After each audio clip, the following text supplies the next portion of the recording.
मैं उर्मिला एजुकेशन अकादमी बस्ती बसंत कुमार गुप्ता। अभी तक हम पृष्ठ तनाव के बारे में चर्चा कर रहे थे। 2 पार्ट मैंने बना के भेजा है, आज वो तीसरा पार्ट है। उसमें हमने 2 फार्मूले बता दिया था। एक फार्मूला था कि किसी पृष्ठ तनाव T बराबर क्या होता है, F/L, और किसी द्रव का अगर पृष्ठ बढ़ाया जाए तो पृष्ठ बढ़ाने में किया गया कार्य क्या होता है, W बराबर क्या होता है, T into delta A. Delta A क्षेत्रफल में वृद्धि। कुछ सवाल हमने दिया था, देखिए कभी कभी क्षेत्रफल में वृद्धि 2 के साथ लगाते हैं। यानी जैसे अगर देखिएगा जिसे मान लीजिए द्रव की बूंद की बात हम करें, जल की बूंद की बात करें, तो जल की जो बूंद अगर देखेंगे तो अंदर जल होता है और बूंद के बाहर क्या है, वायु। इधर ये वायु है। जबकि साबुन के बुलबुले की बात करें तो साबुन का जो बुलबुला वायु में बनता है, तो यहाँ भी वायु होता है और बाहर भी वायु होता है, और यहाँ केवल बाहर वायु होता है। तो देखना, अगर वायु के संपर्क में केवल एक पृष्ठ है तब तो W बराबर T इंटू डेल्टा ए लगाएंगे। वायु के संपर्क में क्या है, केवल एक पृष्ठ है तो W बराबर क्या लगाएंगे, T इंटू डेल्टा ए। परंतु वायु के संपर्क में अगर 2 पृष्ठ है तब कुल वृद्धि, तब ये फार्मूला ये लगाएंगे, W बराबर क्या हो जाएगा, T into 2 into delta A, यानी 2T into delta A, 2T into delta A. ये ध्यान रखिए, वायु के संपर्क में अगर 2 पृष्ठ होगा तब 2 लगाएंगे, और वायु के संपर्क में अगर 1 पृष्ठ होगा तब आप यही फार्मूला लगाएंगे। हमने 2-3 सवाल आपको बना के 4-5 सवाल हमने दिया था। उम्मीद है आपने सॉल्व किया होगा और तरीका आप समझ में आ गया होगा, कहाँ 2 लगाते हैं, कहाँ ये लगाएंगे। अब इसके बाद हम आते हैं, हमने बता दिया था कि जब द्रव का पृष्ठ क्षेत्रफल बढ़ाया जाता है, जैसे मान लीजिए कोई द्रव है, ये पृष्ठ आपका, ये द्रव आपका इस पात्र में रखा हुआ है, और हमने क्या किया, इसका पृष्ठ क्षेत्रफल बढ़ाया। तो पृष्ठ क्षेत्रफल बढ़ाएंगे तो द्रव के भीतर के कुछ अणु पृष्ठ पर आएंगे, और जब पृष्ठ पर आएंगे तो उन्हें अंतरा आणविक आकर्षण बल के विरुद्ध कार्य करना पड़ेगा। यह कार्य उस कण में एक ऊर्जा के रूप में संचित हो जाती है, जिसको हम स्थितिज ऊर्जा कहते हैं। यानी कहने का यह मतलब हो गया कि द्रव के ऊपरी परत पर, ऊपरी लेयर पर जो अणु स्थित रहते हैं उनमें एक अतिरिक्त ऊर्जा निहित रहती है स्थितिज ऊर्जा के रूप में, और एकांक क्षेत्रफल में निहित इस अतिरिक्त ऊर्जा को क्या कहते हैं, उस द्रव की पृष्ठ ऊर्जा कहते हैं। पृष्ठ ऊर्जा कहते हैं। एकांक क्षेत्रफल में निहित उस ऊर्जा को क्या बोलते हैं, पृष्ठ ऊर्जा बोलते हैं। अब इसी को चर्चा को हम थोड़ा सा और आगे बढ़ाते हैं। जैसे व्यवहारिक जीवन में पृष्ठ तनाव के बहुत सारे उदाहरण हैं, उन उदाहरणों के बारे में हम आगे चर्चा करेंगे। अब आता है किसी बूंद, किसी द्रव की आकृति। बात करते हैं कि किसी द्रव, किसी पात्र में या किसी भी बर्तन में द्रव की जो आकृति होती है उसी के बारे में चर्चा करेंगे। जैसे आपने देखा होगा, अगर एक पतली कांच की नली देखें, एक पतली कांच की नली ले लें, उसमें अगर आप जल भर दें और उसमें क्या भर दें, जल भर दें, और जल की ऊपरी वाली लेयर देखेगा, सबसे ऊपरी वाले पृष्ठ को देखेंगे, और हम यहां मोटी बना दे रहे हैं, तो जल की जो ऊपरी लेयर आपको दिखाई पड़ेगा तो इस तरीके से अवतल दिखाई पड़ेगा। अगर हम इसमें जल ले लिया, इसमें अगर हम जल ले लें तो परत कैसी दिखाई पड़ेगी, अवतल दिखाई पड़ेगा। पर इसी पात्र में, इसी कांच में अगर हम पारा ले लें तो इसकी परत जो होती है, ऊपरी लेयर जो होती है, उत्तल होती है, उत्तल होती है। और इसी तरीके से अगर मान लीजिए कांच की नली में हम चांदी की नली है, चांदी की नली है, कांच की नली है और ये भी कांच की नली है। अगर चांदी की नली ले लें,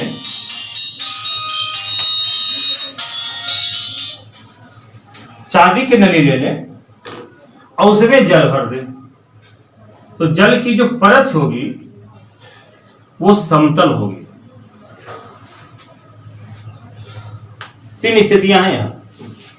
कांच की केसली में पारा डाल दें तो पारे की ऊपरी परत जो होती है उत्तल होती है।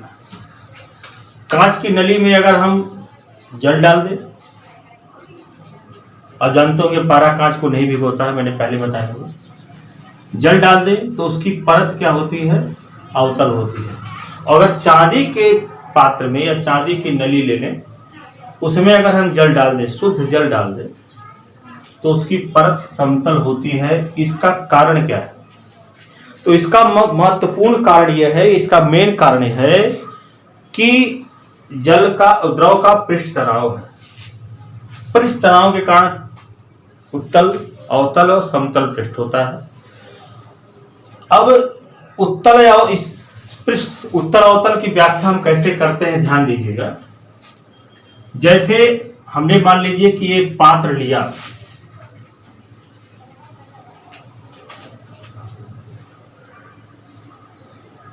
इस पात्र, कांच का पात्र है और इसमें मैंने जल भर दिया। क्या भर दिया? जल भर दिया। इसमें हमने क्या भर दिया? जल भर दिया।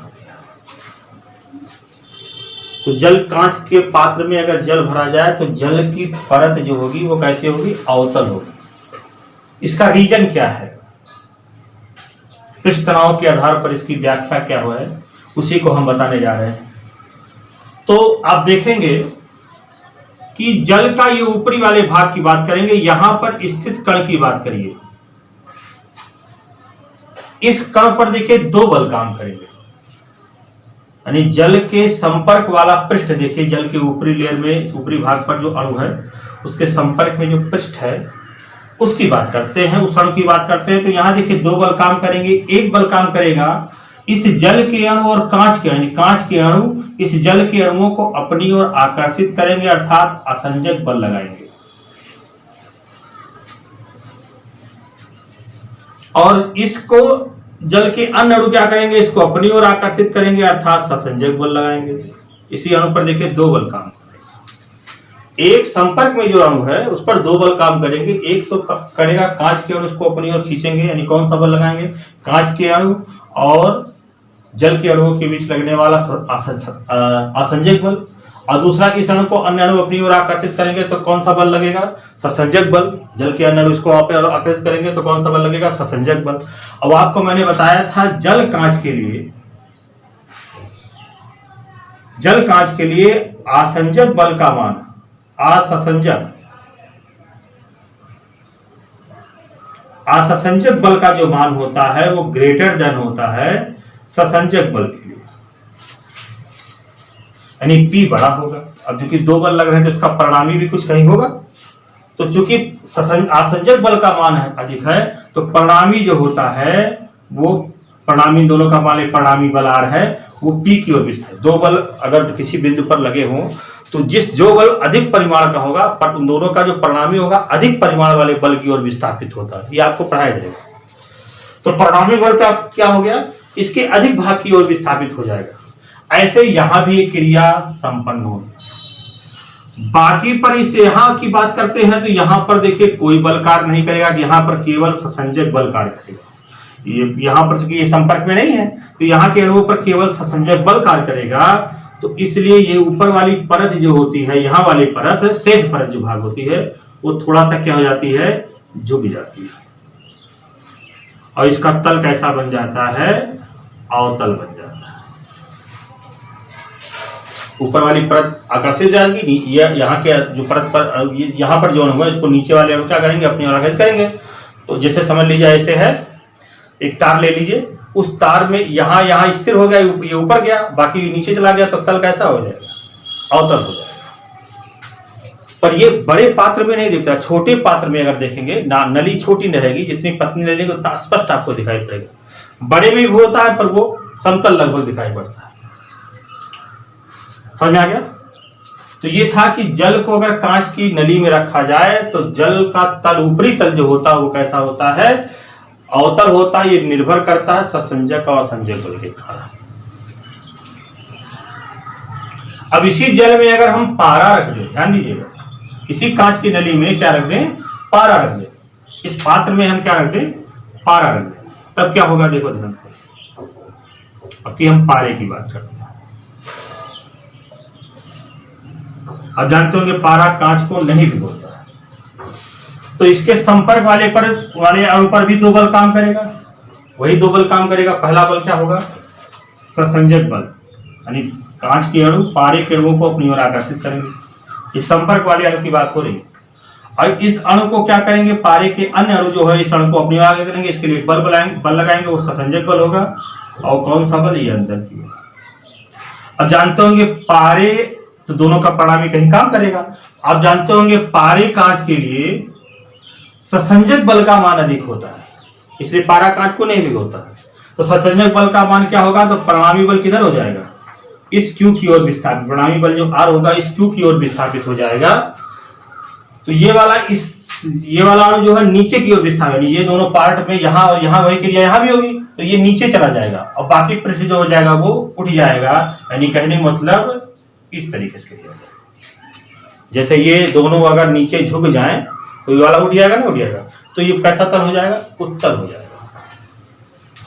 जो द्रव किसी पृष्ठ को भिगो देते हैं, उस पृष्ठ के पात्र में अगर उस द्रव को रखेंगे तो तल अवतल होगा।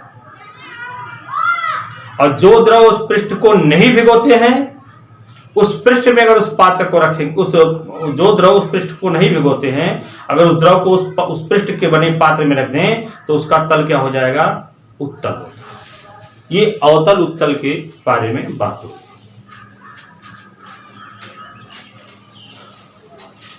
अवतल और उत्तल तल के बारे में आपको मैंने चर्चा मिला दिया। अब इसी चर्चा को हम आगे बढ़ाते हैं। एक शब्द है स्पर्श कोण। स्पर्श कोण क्या होता है?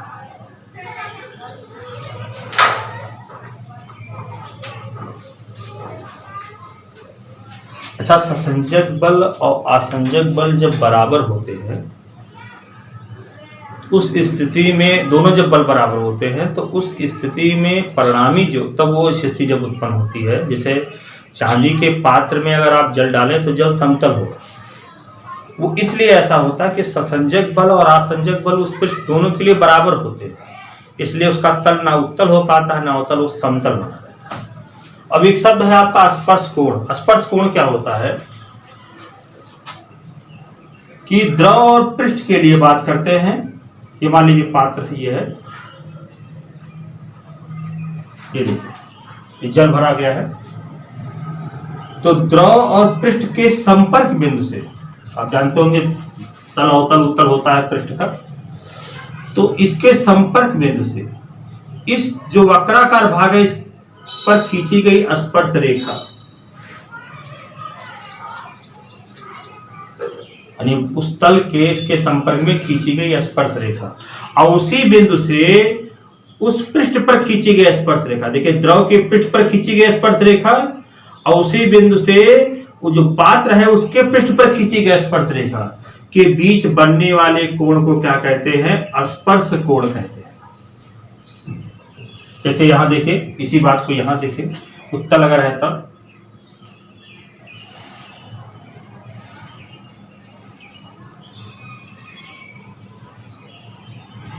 ये संपर्क, यानी द्रव और पृष्ठ के संपर्क बिंदु से उस द्रव के पृष्ठ पर खींची गई स्पर्श रेखा और उसी बिंदु से द्रव उस पात्र के पृष्ठ पर अंदर की ओर खींची गई स्पर्श रेखा के बीच बनने वाले कोण को क्या कहते हैं, संपर्क कोण कहते हैं। और देखेंगे यहां अगर हम जल और कांच के बारे में बात कर रहे थे, जल का तल उत्तल है, जल का तल ये अवतल है, तो अवतल के लिए, अवतल पृष्ठ के लिए संपर्क कोण न्यून कोण होता है और उत्तल पृष्ठ के लिए संपर्क कोण क्या होता है, अधिक कोण होता है।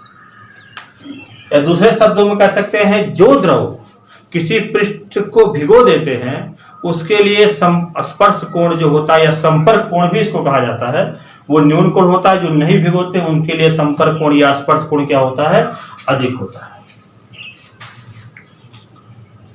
समझ में आ गया? यानी जो द्रव किसी पृष्ठ को भिगो देते हैं उनके लिए स्पर्श कोण क्या होता है, न्यून कोण। जो द्रव किसी पृष्ठ को नहीं भिगोते उनके लिए स्पर्श कोण क्या होता है, अधिक कोण होता है। शुद्ध जल और शुद्ध कांच, लिखेगा शुद्ध जल व शुद्ध कांच